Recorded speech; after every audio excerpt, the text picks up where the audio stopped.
Welcome to episode 20 of Clone Questions Live with me, Paul, your clone coach. We are live every Friday on Instagram, so if you're not following me on Instagram, please do. Every Friday, 5:30 p.m. Pacific Standard Time.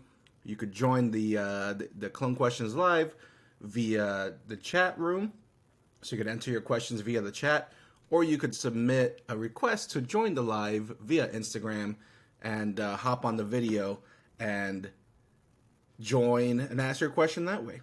So welcome to everybody. This episode of Clone Questions Live, episode 20. This episode, I want to dive into all things, as the title suggests, all things rooting hormone. So, let me hit that light there. That light? Yeah, whatever. All things rooting hormone. See, we already have one request to join the video. So we're going to see what's up, see what's going on. Accept the request here. Make sure I'm turned up. But welcome everybody. Let us know where you're joining in from. Hello, Fish Diver. Fish Diver left. Requested, connected, and then left. Where are you from? Where are you joining from? So where's everybody joining us from today?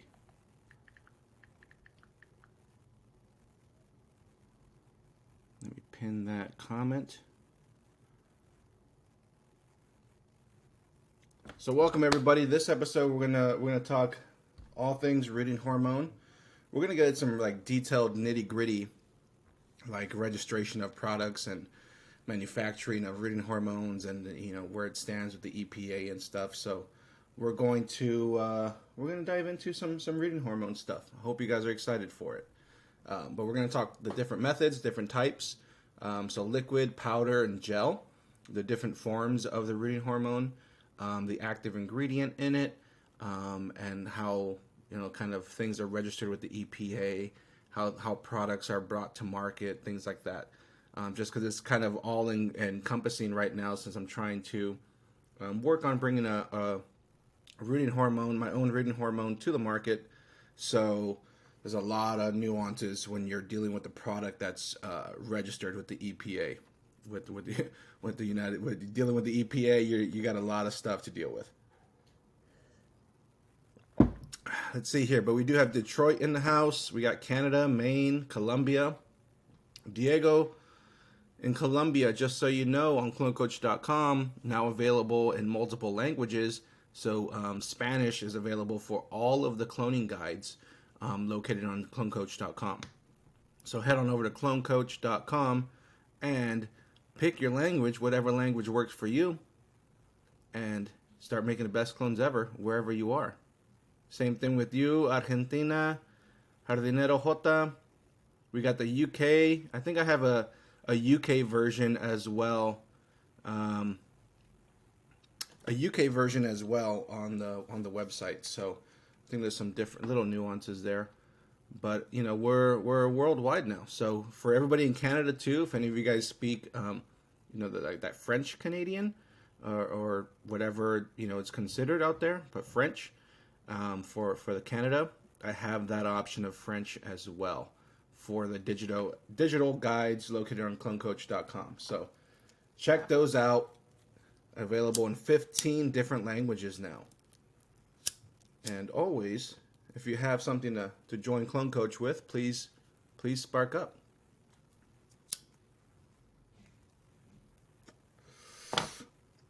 But let's see here. We got Toronto, Swahili, the digital guru. I don't have Swahili. As far as a translated version of the guides, I don't have Swahili, but if you want a particular language, just do this. Just buy the guides and send me an email with whatever language you want, and I'll get it translated to that language. Fair enough? Let's see here. Can't hear you too well. Can everybody else hear me okay? Hope you can.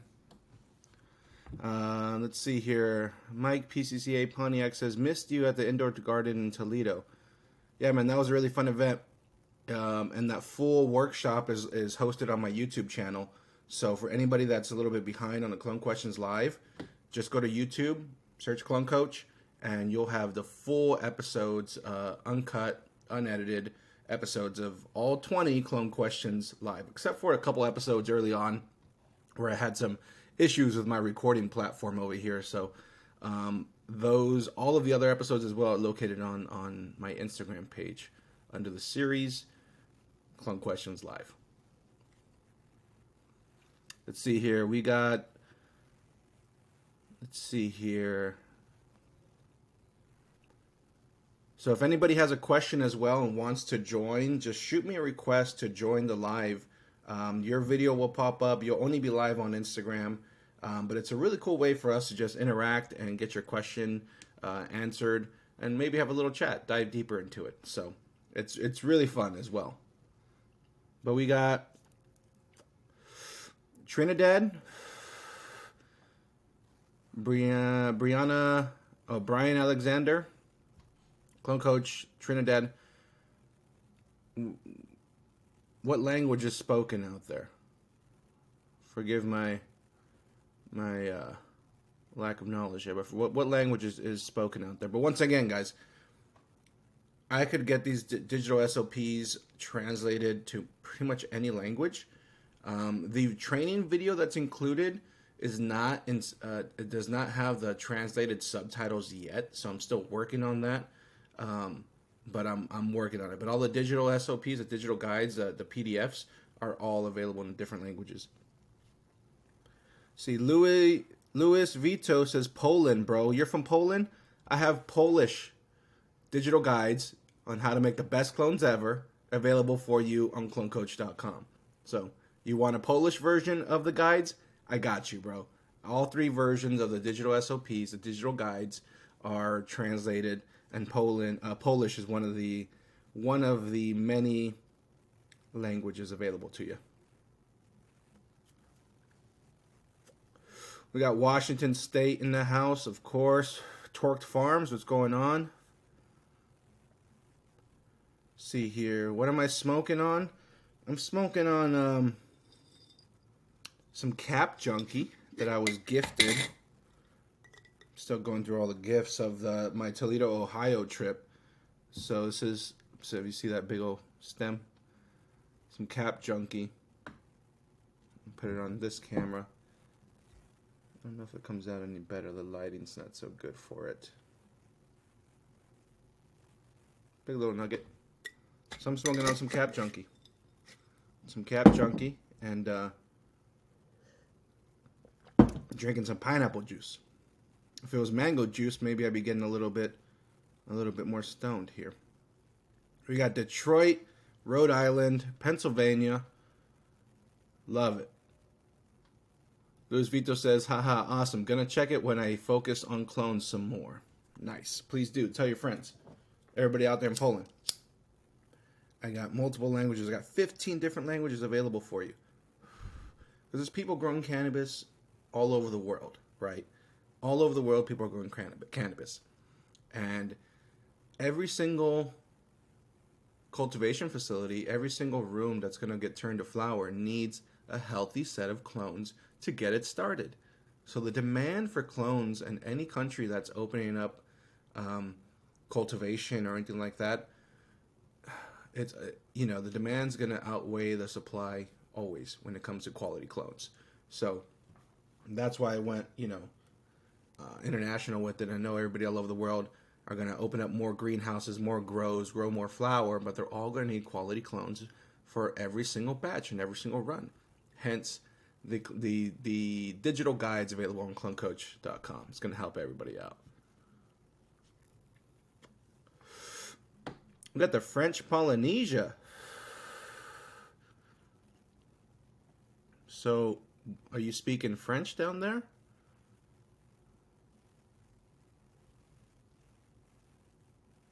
Nice. That was a roast session in Toledo.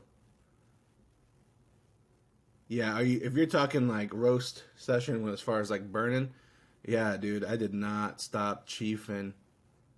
I did not stop chiefing when the whole time, the whole weekend I was over there.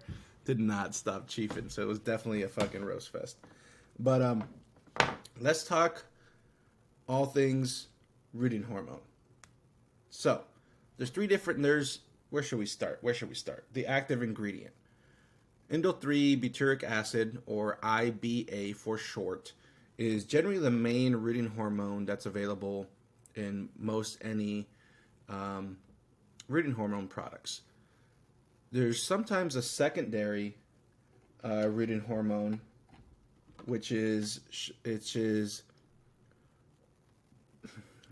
the pronunciation, 1-naphthalene acetic acid. So that's short. That's NAA for short. Is going to be the usual second, rooting hormone, if any. So those are like the main ones. So I have some examples here to show you the active ingredient. Let's see if a focus comes on. Let me get out of the picture. Can't get that to focus. Let's see here.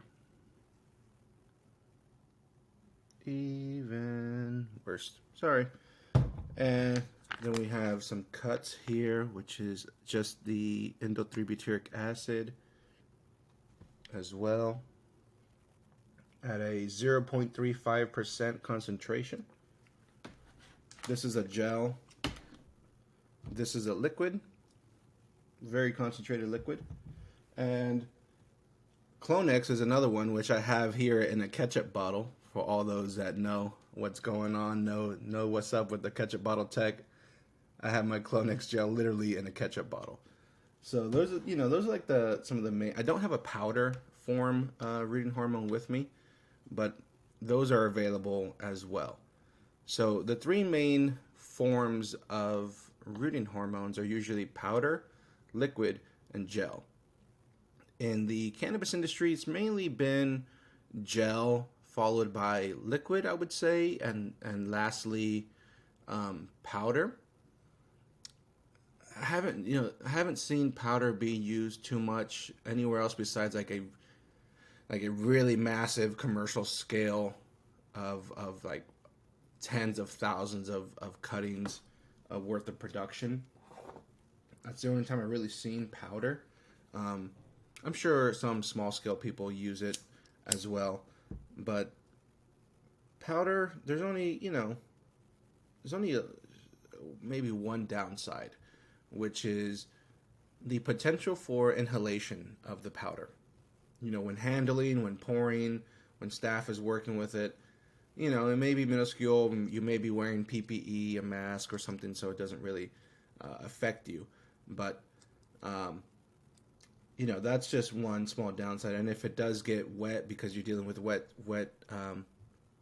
stems and there's a lot of liquid around, a little bit of moisture on the stem will help it cling to the stem.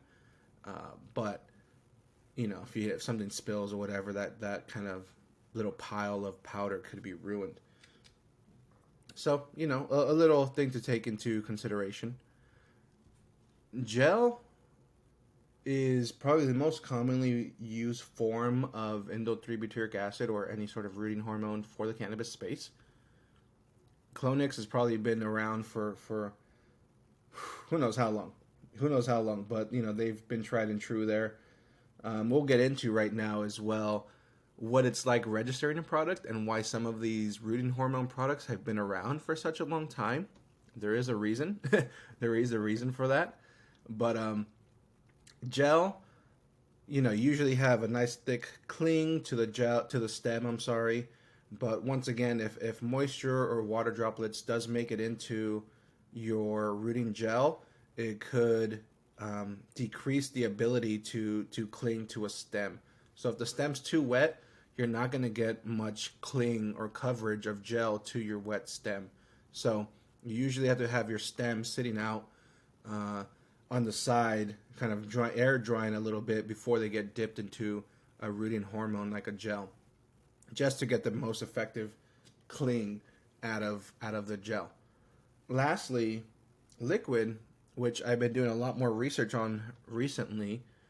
Um, there's a couple benefits, I would say, because in speaking to the manufacturer of this liquid rooting hormone, Dip and Grow,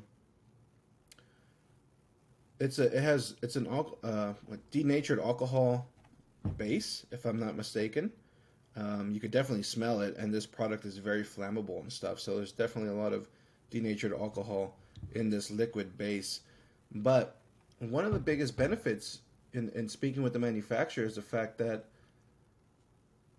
the rooting hormone suspended in that liquid is able to be absorbed into the stems, the cells of the plant, so much easier and so much more effective, and you're not really having to deal with an external application that you want to keep at that bottom inch of the stem.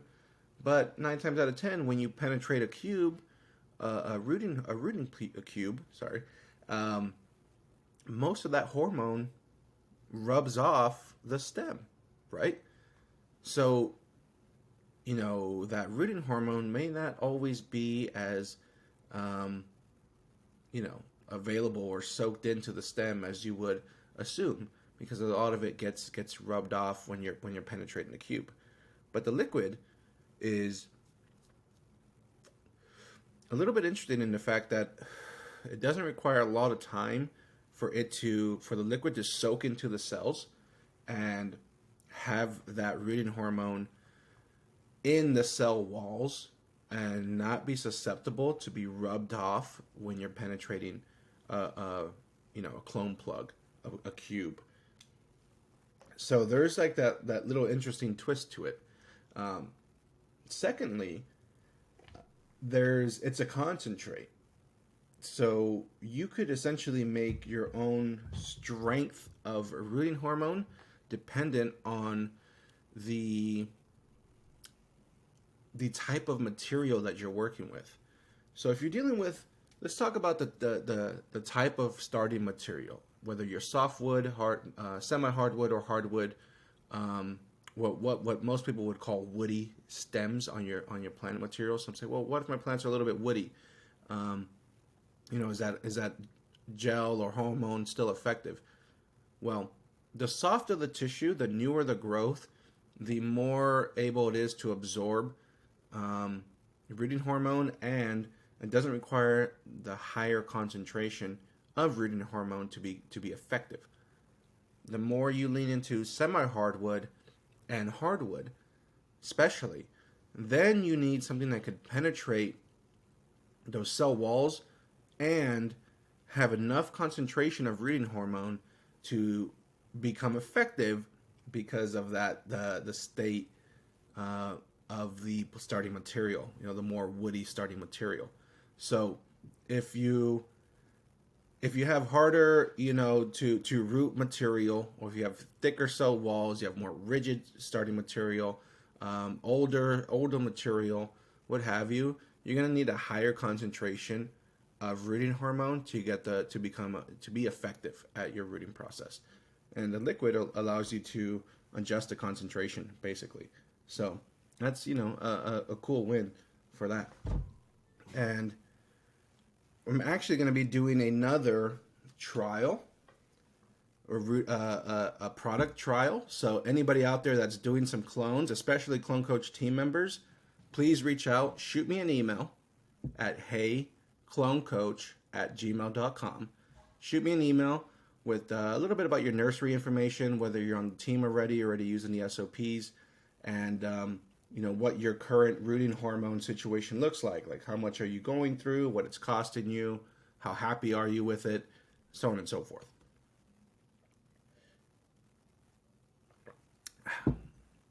So I'll be doing another trial, but we're going to be trialing, liquid rooting hormone, a liquid concentrate.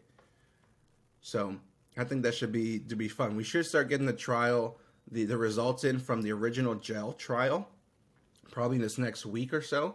The results should start trickling in. So we're going to see, right? We're going to see if that product is effective enough to move forward with. If it's not, hey, that's the point of the trial, right? That's the whole point, to test it, to see if it works. If it works or it doesn't, hey, that's how we can move forward. Let's see here. But that's just a little bit that's just a little overview on rooting hormones, the different types, powder, gel, liquid, the different rooting hormones that are actually in the products, and the couple of pros and cons of those different types of products. But what we could get into next is more detailed nitty gritty on bringing a product to market. Who wants to hear about that? Let me know in the comments real quick if you want to hear a little bit about the registration with the EPA for any sort of rooting hormone product, and what that entails. Let's see, we got a question here from Corey ETH. Let's see here. How is your gel better than Clonex gel? Is higher IBA mean a better product? Well, as I just touched on the concentrations of IBA, is different material requires different strength of IBA, but excuse me, anything in that 0.3 range is kind of in the same ballpark, unless you get into like 0.4, 0.5 range, 0.04, 0.05 range of concentration, 0.3. No, I'm sorry, 0.3, 0.4. So if you're in the 0.3s, it's all relatively similar. But the gel that I'm having trialed right now, we're seeing if it's effective and if it's better than Clonex. So the trials are going to speak for themselves.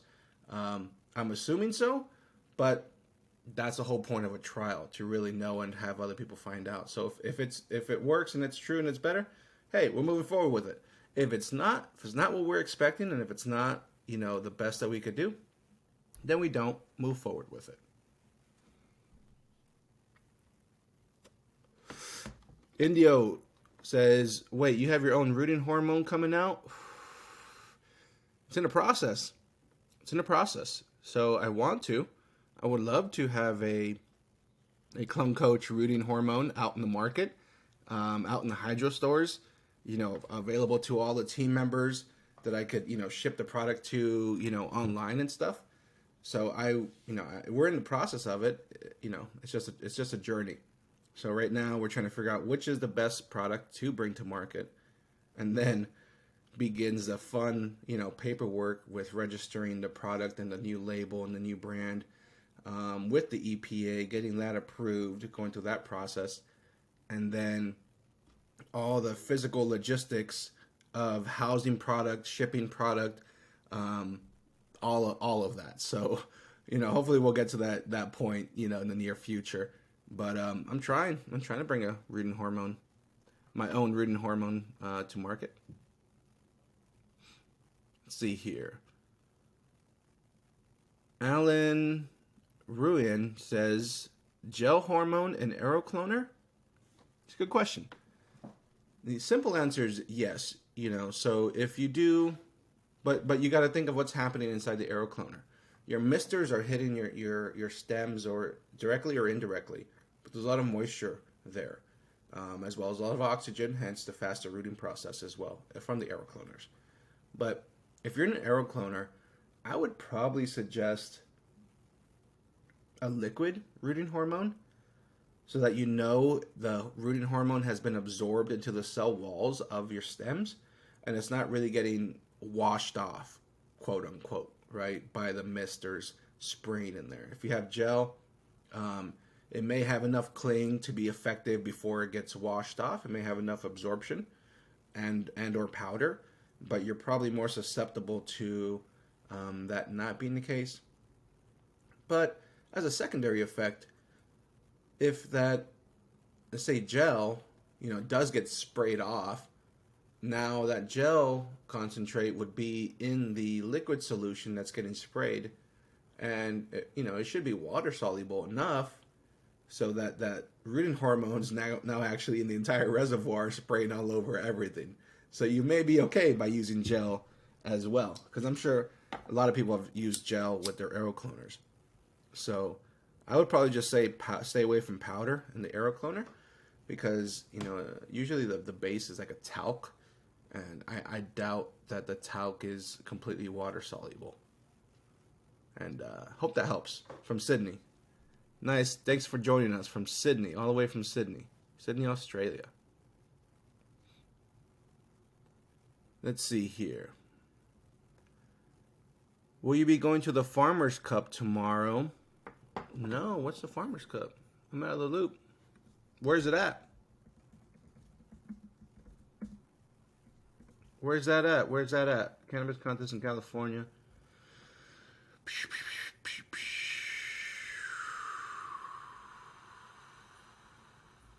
Where is it at?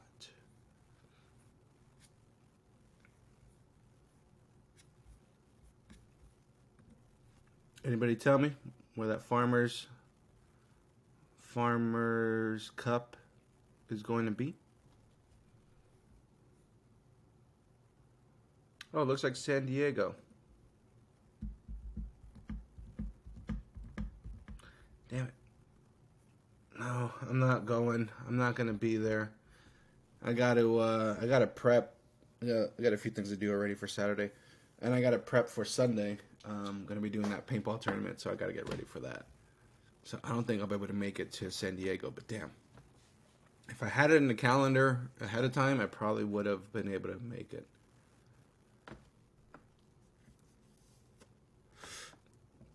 Greetings from Lake Balboa. What's going on, Cali High? Cali High, LA. So we had a couple questions about aloe and honey for rooting hormone.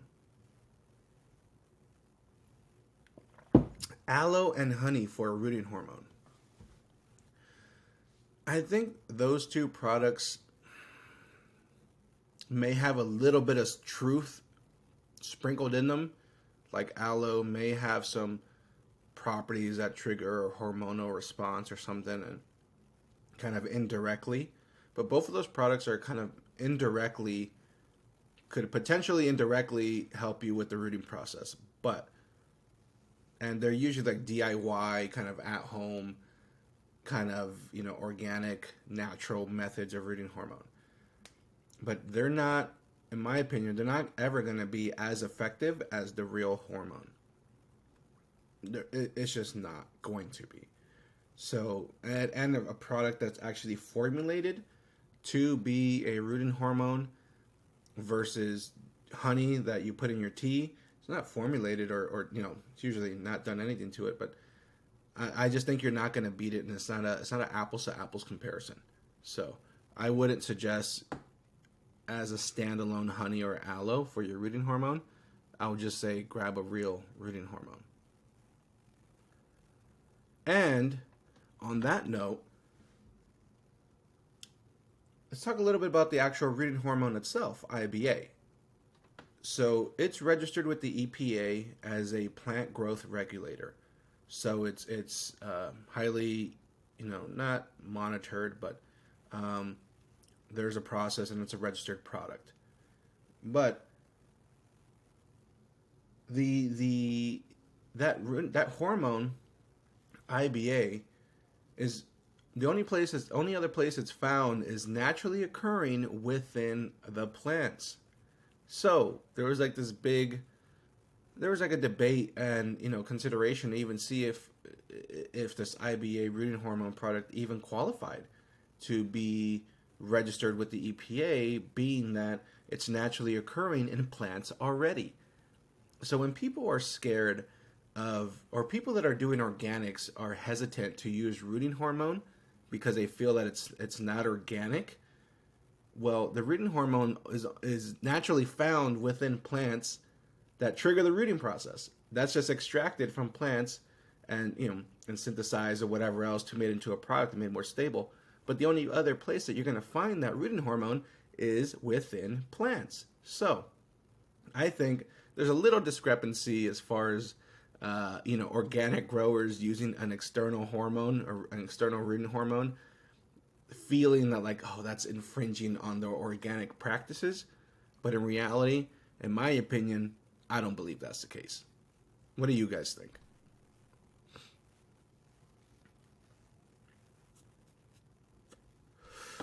David Zontak says, I used to pre-soak my rooting cubes with water that had Clonix mixed in. I could just mix a little Clonix into the Aero-cloner solution too. Yep. It's kind of funny. I was doing experiments with the rooting gels, and putting them in a cup of water and like stirring it around to see how water soluble that rooting gel is. And the Clonix still had like little strings, but I think if the longer you let it sit, that should break down. But I'm thinking, if you could get, your gel, if your gel is water soluble and you could mix that into your solution, kind of let that dilute, and you add that to your mix, maybe that's a great way to use rooting gel to apply it to your entire rooting system, because you could benefit from using rooting hormone and other stages of growth beyond the initial striking of roots during the beginning of the rooting stage. This hormone is just going to keep triggering root growth, help promote flowering sites, and have all these other benefits. So if you could dilute a rooting hormone into a nutrient solution and periodically feed that as well, I think that'd be a very interesting test and really interesting to see the results on that. If anybody out there is willing to do so, please let me know. Soaking down your rooting gel and feeding that with your mix throughout different stages of vegetative and flowering growth to see what kind of benefits you would get from that.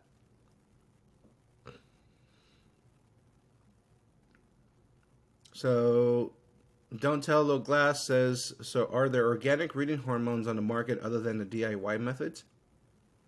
I think there is. I think FUP might be one of them.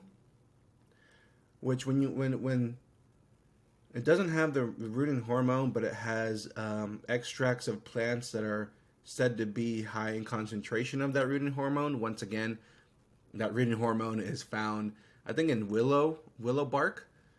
So you'll get a willow bark extract and, either assume or know how much rooting hormone's in that extract, and you could use that as part of your recipe. So I think FOOP might be the only, FOOP might be the only organic, non-hormonal based rooting gel. Cause it's kind of, they say it's a nutrient as well because there's slight NPK value, some other additives and stuff, but not a rooting hormone itself. Fort Wendy says, isn't there naphtha in there with the IBA? Not that I'm aware of, because it's listed as two different line items and two different concentrations. And if you have the IBA, the NAA is not listed as well. So I don't think that they're combined in that sense. But good question, Fort Wendy. See, we got a Maine in the house. We're going to touch on as well the difficulties of bringing a rooting hormone product to market due to the EPA. It's a little bit difficult, and I don't know how many of you guys out there understand the reality of it, I think. Let's see here. We got Maine in the house. Fort Wendy says, use dip and grow liquid instead of gel, easier to dilute. So I got a question for you, Fort Wendy. On the dip and grow,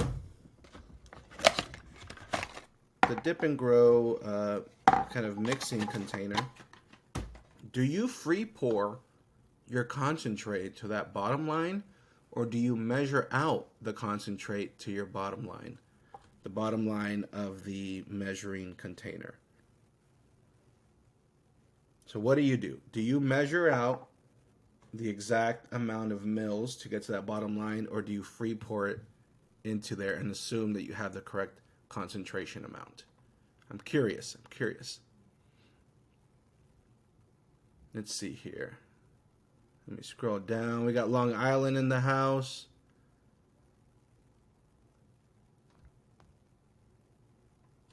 We got Long Island in the house, but I'm curious because I think that a lot of people that free pour the liquid are under pouring, I would say, because I think like once a little bit of liquid kind of hits the side, the water kind of creeps up to the line, and they assume that you're good. But I think it's best to measure it. See, Fort Wendy says, measure with the pipe and then into the graduated tube. So how many mils are you doing? Wendy, are you doing 5 mils or 6 mils?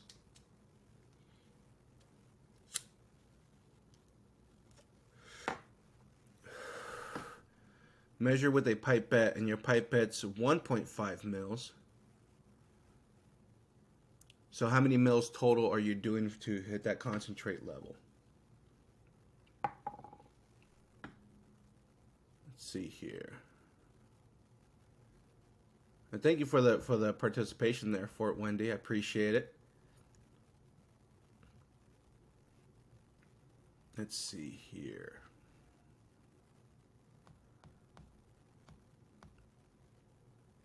If you're just joining us, let us know where you're joining in from. We got people from Poland, people from Trinidad, Tobago.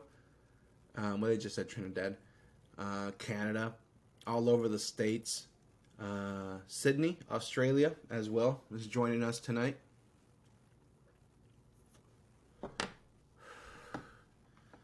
Fort Wendy says, I don't know off the top of my head, but less than 3 mils for sure. Then to the top of the graduated cylinder. Ooh, okay, Wendy. Let's talk about this for a little bit, because two things. Two things. We have the first line here says 30 mils. 1 ounce, 30 mils. That's that line. That same line says that's a 5x strength dilution. 5x strength. 5x dilution being one of these 5 parts is concentrate. So that concentrate line is 1 part, then there's 2, 3, 4, 5 parts in total. The concentrate line is part 1, 2, 3, 4, 5. 5 parts in total. 5 parts in total, but it's 30 mils. It's 1 ounce. So, quick math. That should be 6 mils for the 1 part, right? So even at 5 mils, if you're only putting 1.5 mils worth of concentrate, you're already not putting enough. You're not putting enough concentrate. I measured it out, and I found that 5 mils is right on the money. 6 mils is just over. So I would say measure out 5 mils of concentrate to hit that concentrate line to make sure you have enough concentrate.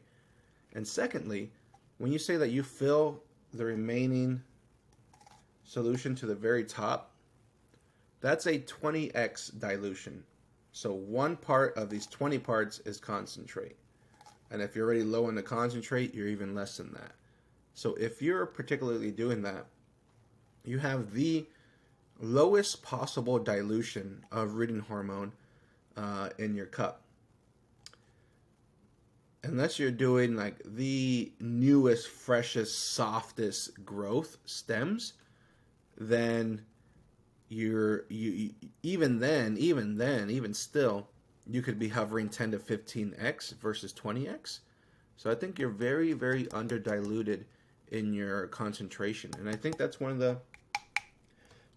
the problems, concerns, issues that I see, because I always analyze everything. I'm looking at this liquid hormone, and that's like one thing that comes to mind is like, I don't think that's such a hard line to really hit, free porn, man, to be exact.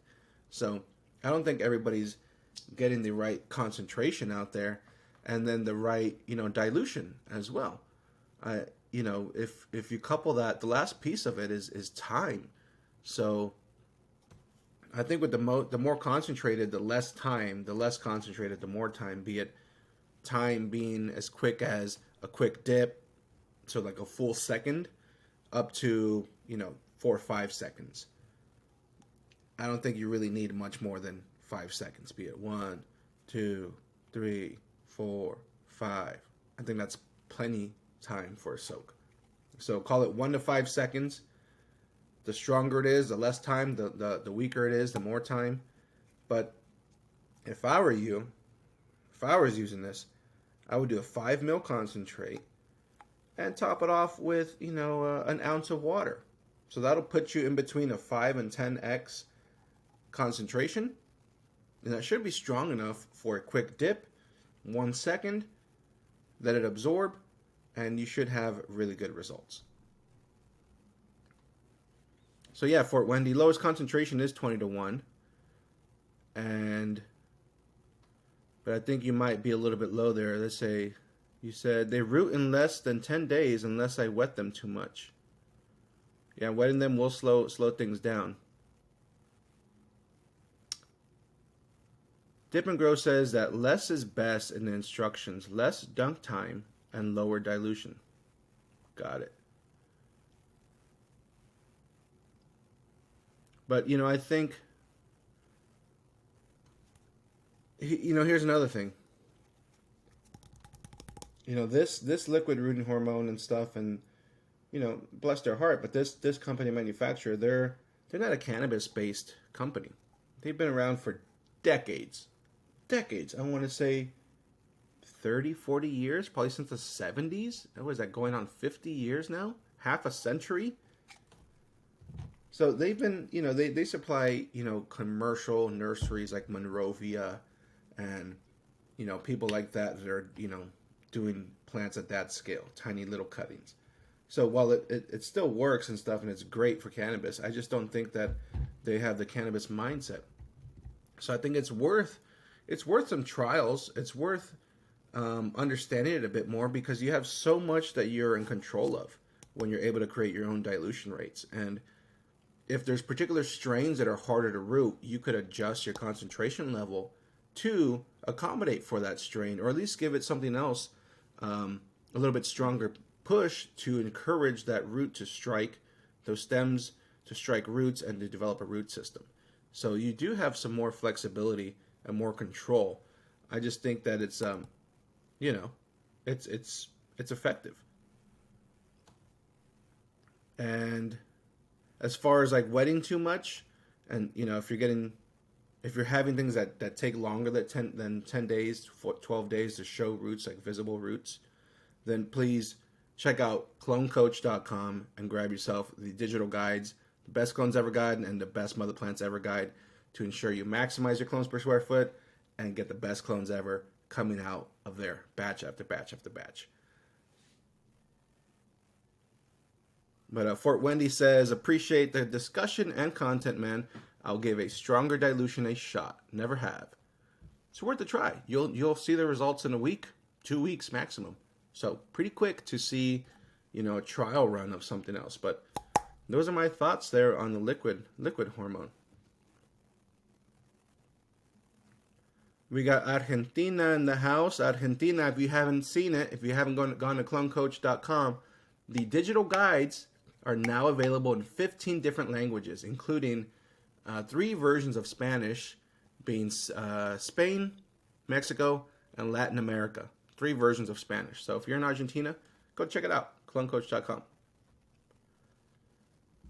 Let's see here.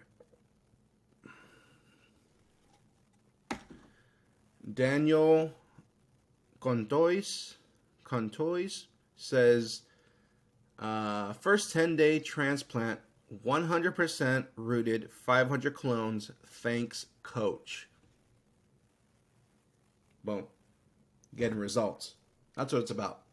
Everybody out there, I'm doing everything I can to get them results. And hearing feedback like that, not only like rooted, I assume, and I'm pretty safe in my assumption here, that the clones themselves look amazing as well. They're still perky, they're still green, the nodes are growing, the plant's developing, and it's not this little purple stunted little clone. Has roots, but a purple stunted clone. We want both. White roots and a vibrant green growing stem on your clone. So congratulations, man. Thanks for joining the team there. But thank you for it, Wendy. That was a cool little conversation. If anybody out there even wants to join the live, request to join the video, ask your question, and let's chat a little bit.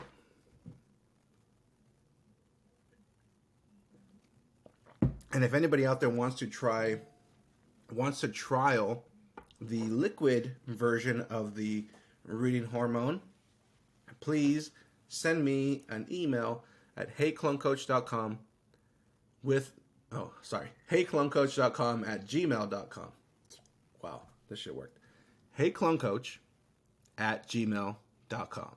That's my email. Send me an email if you want to trial the liquid rooting hormone from Clone Coach as well. Let me know a little bit about your nursery, a little bit about your rooting hormone situation currently, how much you're spending, what you're using, what you like, what you don't, what you're looking for to improve upon, and I'll get you a free sample sent out to you.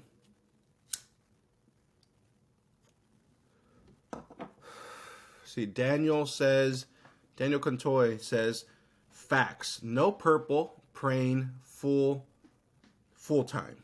I assume that's time. Hear that, folks? The best clones ever right there. Nitro NY says, best recommendation on switching from salts to organic, sir. Nitro NY, you want to join the chat? You want to join the chat? You want to shoot a request to join it? It'd be a cool little conversation to have. But talking about switching from salts to organics, there's a few things involved. And a few things that, may or may not surprise you as well.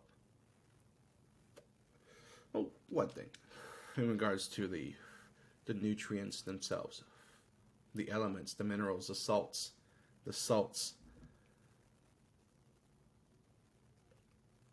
But maybe some people in the chat could help out here too. Or when you're switching to organics, you still need an NPK ratio. The plant still needs those macronutrients. The nitrogen, phosphorus, potassium. Those elements, when people say salts, oh, that's a salt-based fertilizer with those elements. It still has those elements in it. When you go organic, you still have those elements in it. There's still NPK value. The source is also similar, if I'm not mistaken. I mean, you got some meals, like some fishbone meal, some blood meal, things like that. But I think at a more grander scale, these minerals for fertilizer are also derived from something natural. So I don't think there's as much of a difference that people assume there is between a salt-based NPK fertilizer and an organic-based NPK fertilizer.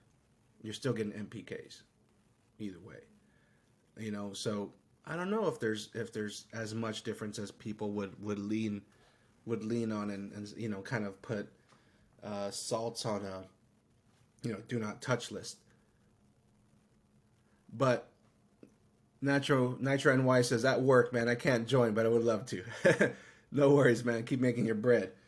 But if you're switching to organics from salts, man, make sure your inoculants are in place, your compost teas are in place, you have a live rhizosphere so that you're aiding all of the nutrient uptake, and that you do have an organic base of NPK, be it for veg or for flower, so that your plant is getting all the macronutrients that it needs from an organic source and has all of the natural components and activities happening within the root zone to promote the healthiest, happiest growth out of that plant. But as it's growing, it needs to have that NPK ratio to develop green leaves, promote root growth, promote shoots, promote lateral branching, all that good stuff. But if you're switching from salts to organics, I would say don't forget about your NPKs and go heavy on a really active, alive root zone with all those like sea kelp supplements and things like that.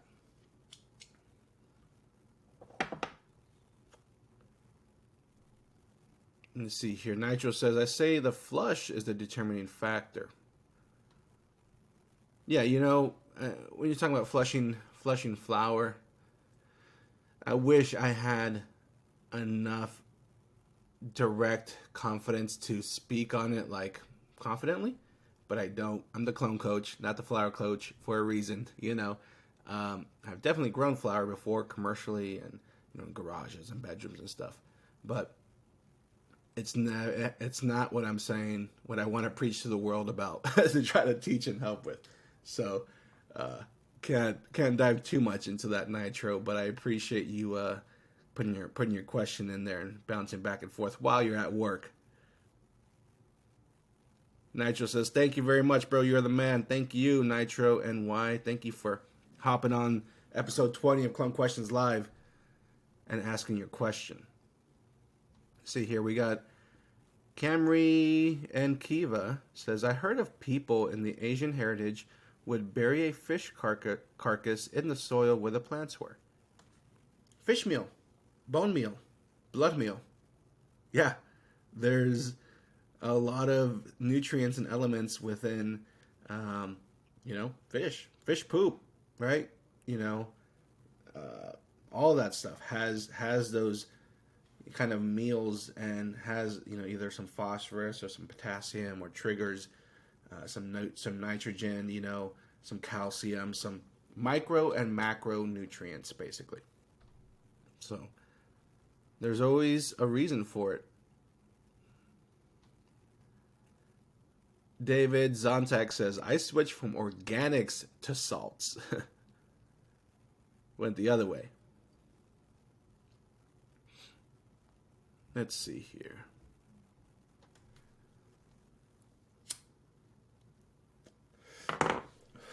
But I hope you guys liked the conversation on rooting hormones.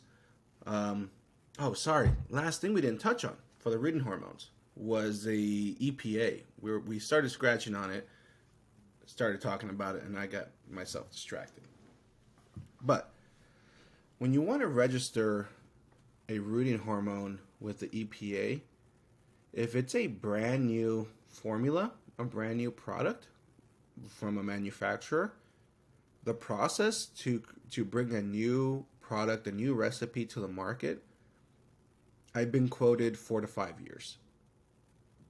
4 to 5 years to go from a blank slate and say, this is the formula I want to have, this percentage, this combination of rooting hormones, and in this form, and its name XYZ. If you want to do that, it's going to take 4 to 5 years. Years. So that's why you see rooting hormone products that have been the same for a very long time. Because once they finally go through that process, they don't change anything. They just keep pumping it out. They don't change a damn thing. They don't want to go through that EPA process again. They don't want to spend years and years and years doing that. So to bring a brand new product to market, a brand new rooting hormone product to market, the EPA is going to require a lengthy process. And I've been quoted 4 to 5 years to go from, hey man, yeah sure, make whatever you want. Make sure you have the manufacturer that could formulate it and produce it and do the runs and is willing to be around. It's going to be around in 5 years for when you actually start manufacturing the product after you put it through the entire process of registering a brand new product with the EPA. That's what I've been told.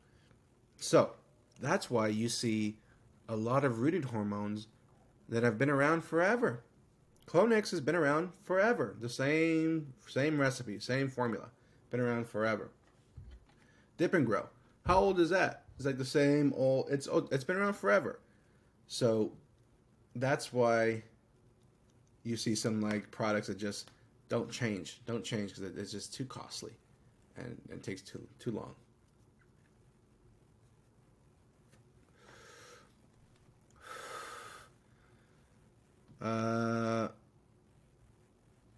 Donate little glass or something like that. Your handle says, ever heard of people using salicylic acid for rooting hormone? That being like what, like a Power SI?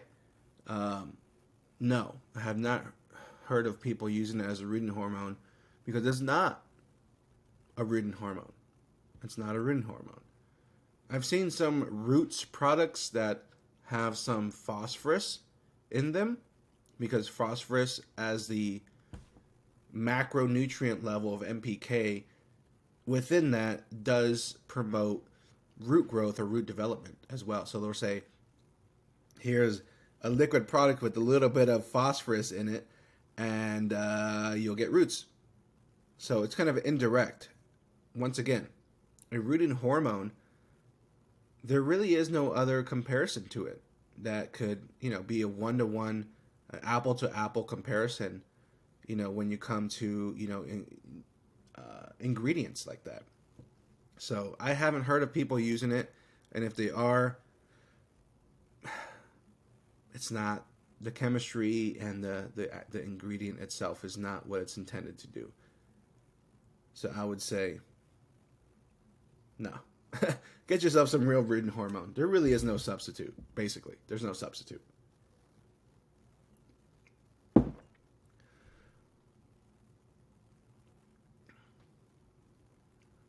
DJ Preview says a few things here. It just says, how much do you stay from 70? How much do you stray from 70/70? Are you doing anything crazy or new environment-wise? Well, let's see here. DJ Preview, how much do you stray from 70/70? I'm never at 70/70.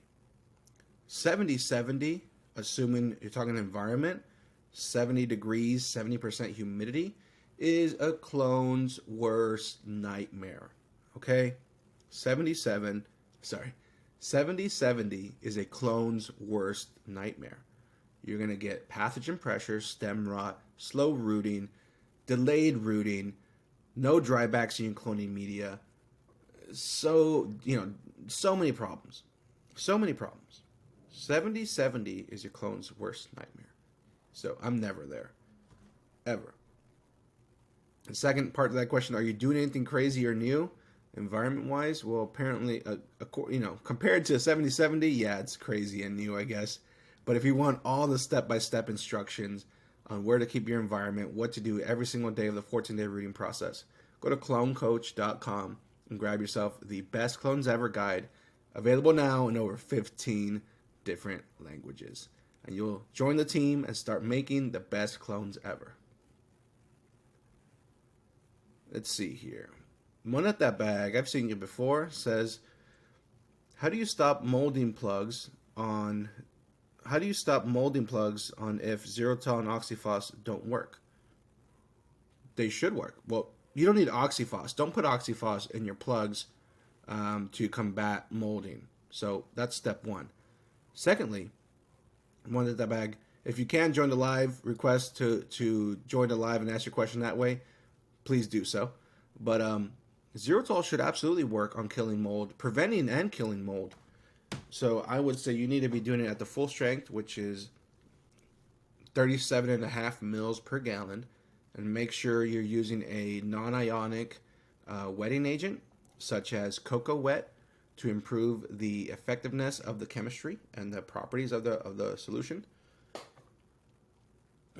And with that, and do not use RO water to make your solution. Use a filtered tap or something with some sort of EC base or mineral content in your water source. And that should kill and prevent any sort of mold on your plugs.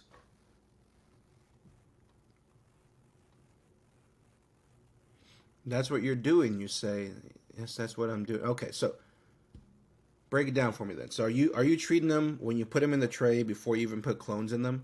Or are you soaking them beforehand, like the night before? And when does that, how is the mold when it starts? How is it after that first treatment? And when does it spike up again? Because are you doing any sort of other xylitol sprays during the rooting process to help prevent any sort of mold growth? Or if you could, break it down a little bit.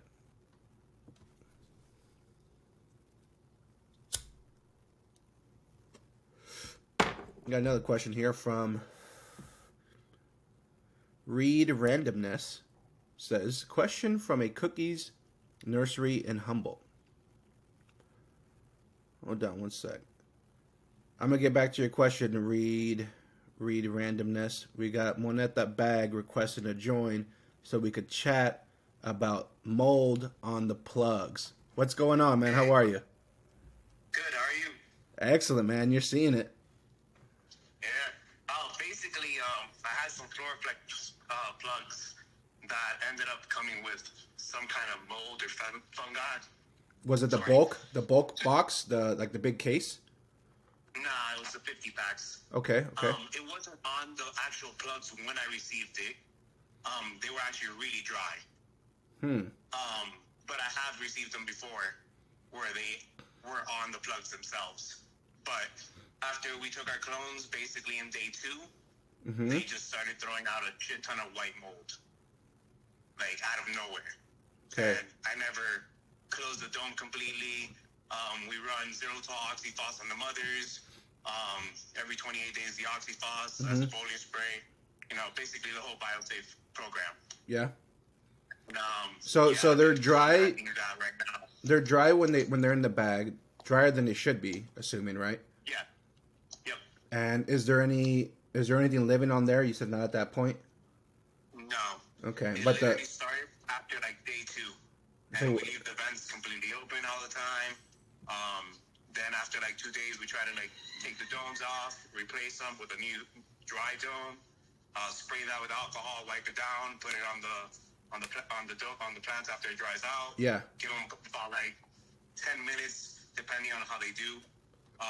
Like burping them basically to try and weave them off of the humidity. Right. And it's still just popping up. So right now, what I've been doing is doing sprays of Zerotol, like to combat it, just to the plugs on the top.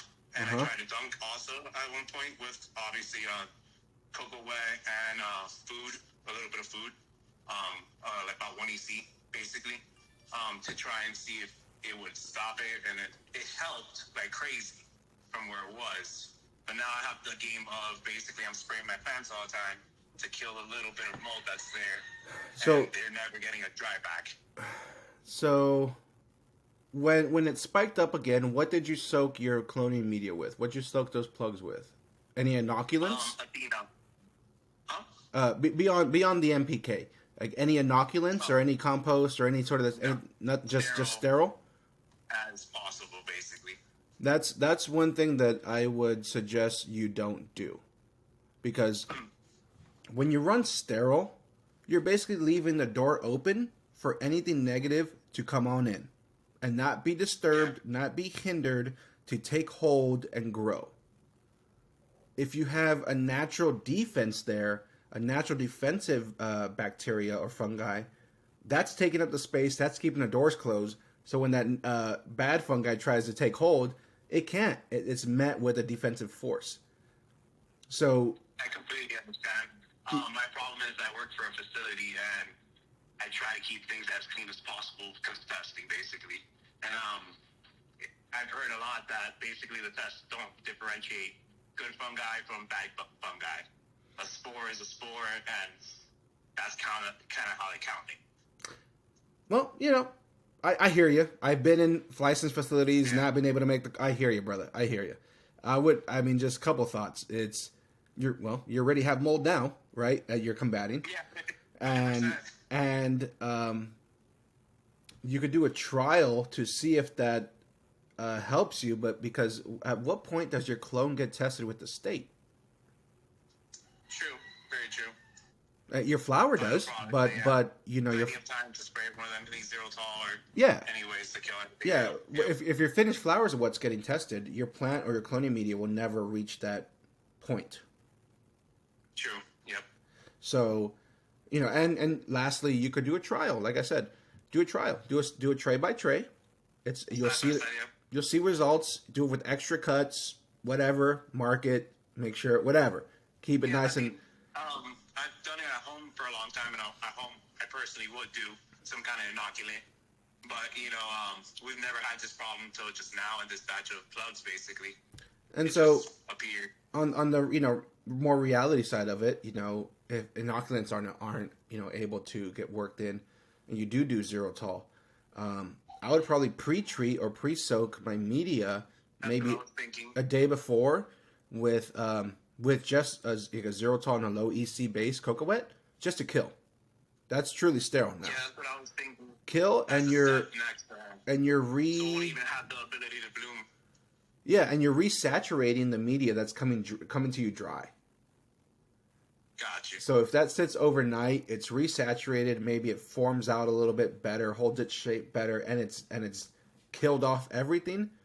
Now you could probably, either shake off the extra. Maybe you would squeeze at that point, or just resaturate with your NPK base, and kick off from there at a true clean start. Yeah. Awesome. And when you're doing the sprays. When you're doing the sprays, you shouldn't be spraying enough to where it keeps your cubes saturated. Yeah. So go lighter mist, and that mist is just going to kill on contact. So it really shouldn't affect your cubes' saturation levels. If it is, you're going a little bit too heavy, I would say. Gotcha. Yeah, I try to burp it when I do the spraying, I basically give them a little time to dry off, and then put the dome off after a little while. Right. Like 5 to 10 minutes, depending. Well, if you'd like to try out the Clone Coach SOPs, please shoot me a DM just for joining. I appreciate the effort. Shoot me a DM, and I'll hook you up, man. We'll get something figured out. I'll get you a free mini guide, a quick guide, so you can do the Fortunate process real quick and easy. See how you like the different burping, the different venting, the different theories on it, and once again, give it a shot side by side. Sure. Thanks. Appreciate it, man. So please shoot me a DM, man. All right? Yep. Doing it right now. All right, brother. Thank you. Have a good night. Thank you. You too. Bye. Bye-bye. All right. Awesome. How cool was that? So I was reading a question before that happened from Reed Randomness. Says, question from a cookies nursery in Humboldt. I leave my cups in a cup of feed overnight before plugging. It seems to help them reactivate from any cut stress. How long do you plug after cutting? Essentially immediately, same day. I don't generally like to leave stems sitting and soaking in solution overnight unless it's absolutely necessary. And even still, what you're soaking them in would need to be taken into consideration. Because you want something that's going to create a good defensive barrier as well. Or, you don't want to do like RO water where it has no added benefit to the soaking, of overnight. But I usually cut that morning or cut and, halfway through production, when we're almost getting done with the moms, we start plugging. And by the time we're done with the moms, the rest of the team finishes the plugging and we're done. But if you have a tremendous amount of cuttings to do, then that's when usually all the cuttings happen one day, and the next day all the plugging happens.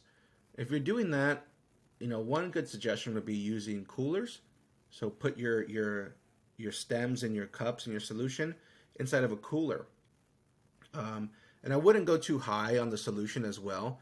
An inch maximum, I think it's plenty of just keeping those stems hydrated so that, there's no wilting or very, very minimal wilting. But I wouldn't want to go an abundant amount of water. I wouldn't want to suffocate the stems as well. But doing that and putting them in a cooler will be able to hold your plants overnight really, really well, honestly. But it depends on how much production you're doing, really. So if you can, plug the same day. If you can't, put them in a cooler, a little bit of solution. Make sure that solution has some sort of added benefit to you and the stems and the plants. And, we should be rocking. But thanks, Reed Randomness, for your patience there as well. Oh, you said it seems to help them reacclimate from any cut stress. I don't think cutting the plant is a stressor. The plant, it is, but the plant can handle some stress. Cutting a stem off of a plant is not going to create this tremendous stressful event that this plant cannot recover from. The plant benefits from a little bit of stress. So, you know, I think, once again, if you could knock it out the same day, do it the same day. But thank you, Reed Randomness from Humboldt. I appreciate that.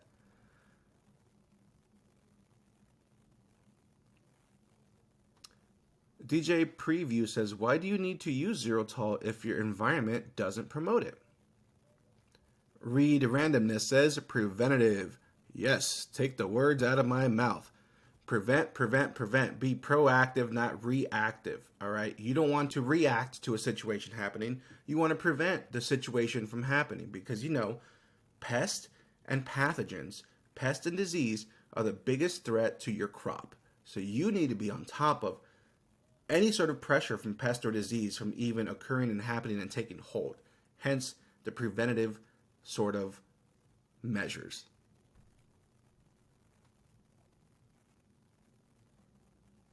DJ Purview was talking about the plugs, saying here comes another wrong answer. Maybe just get a new bag of plugs. Let's see here. That's probably what I would do. Mo Buddy the Hash Heathen says, I'm taking clones right now. Crazy. Hey, Mo Buddy, are you taking them with the Clone Coach SOPs? We got a quick guide, 14-day quick guide available on clonecoach.com over 15 different languages. Only $59, man. And when you buy that, you get a discount code for $59 to use towards the full version of the SOPs as well. That comes with a full 12 or 15 page PDF document, 12-minute training video, and a 30-minute coaching call with me, one-on-one. Let's see here. Getting to the end here, guys. We got Marilyn in the building. Reed Randomness says, solid. Thanks, brother. Thank you. How's it going? Joining from Scotland. Welcome, Josh Groves. We got Marilyn in the house. Southern Oregon. Mo Buddy the Hash Heathen says, I'm broke, bud. Sorry. It's all good, man. It's all good. But just know, how much are those clones worth to you? How much are you relying on those clones? If you're relying on those clones, you know, it's only what? A few lunches?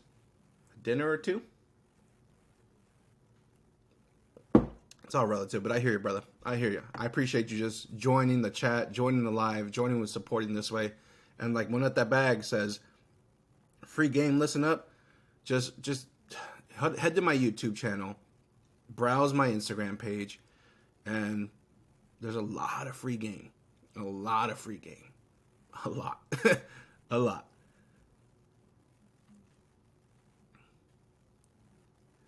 Mo Buddy says, I be getting 10% off watching your page.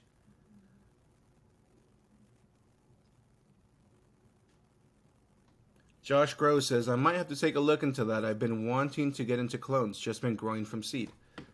Look, man, if there's any other people around you that are throwing up crops, they need clones. There's always a need for a solid nursery provider. Always, in every market, especially a growing market, an emerging market, a brand new market. There's always going to be a need for someone that puts out consistent quality clones. Because what everybody has in mind when a new market comes into play, they want to grow flower. They don't think about clones. They don't think about the clones that they need for all those flower rooms that they're designing, they're building, they're investing into. They don't think about that. You should. If you follow Clone Coach, you should be thinking about the clones that all those people are going to need. Think of picks and shovels, right? They need to populate all those flower rooms round after round after round with quality clones. And a quality start means a successful crop. So if you're in an emerging market, I would highly recommend go to clonecoach.com and grab both of the guides so you know how to maximize your clones production off your mother plants, and you're making those quality clones batch after batch. You do that and you provide them to your market,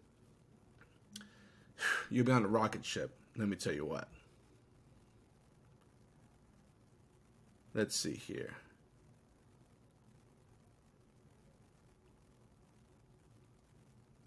Read Randomness says, I got a couple students right now. I'm putting them on to you. They're stoked. Hell yeah. Like I said, if you guys want the results now, you want the summed up, the packaged up solution, just pull the trigger on the guide. There's a buy one, get one 50% off right now. 5-star reviews left and right.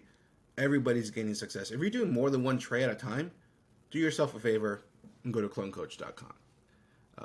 If you're inching up there with the free game that's on my YouTube and my Instagram, you're gonna see results, and I hope that's enough for you to trigger to say, hey, you know what? I want to join the Clone Coach team. Let's see here. Top Shelf MD says, I'm saying the cost you just said is a price of a good pack of seeds. That's what you were telling me today. Were we chatting in the DMs? Let's see here. Mo Buddy the Hashman says, what I was saying was my cash is right on. I've been lucky to get what you have on the page on YouTube. I'll be watching that, Clone Coach. I appreciate you, Mo Buddy. I appreciate you. One at the bag says, clones are great for consistency too. 100%. Compared to seedlings, 100%. You have a uniform crop every single time. That same flower that you want, you could grow as much of it as you can with the uniformity of producing clone stock.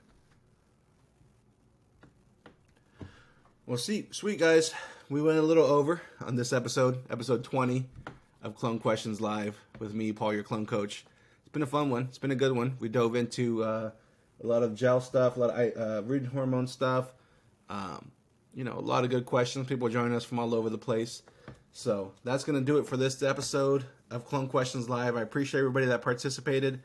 To the person that joined the live as well. If you want to join next time, you'll get a free quick guide from clonecoach.com. You get a free 14-day quick guide from clonecoach.com if you request to join the video, join the live with your question, and join the chat that way as a little thank you for the participation. So thank you to everybody that joined. I appreciate you. And that's going to do it from me. We'll catch you guys next week.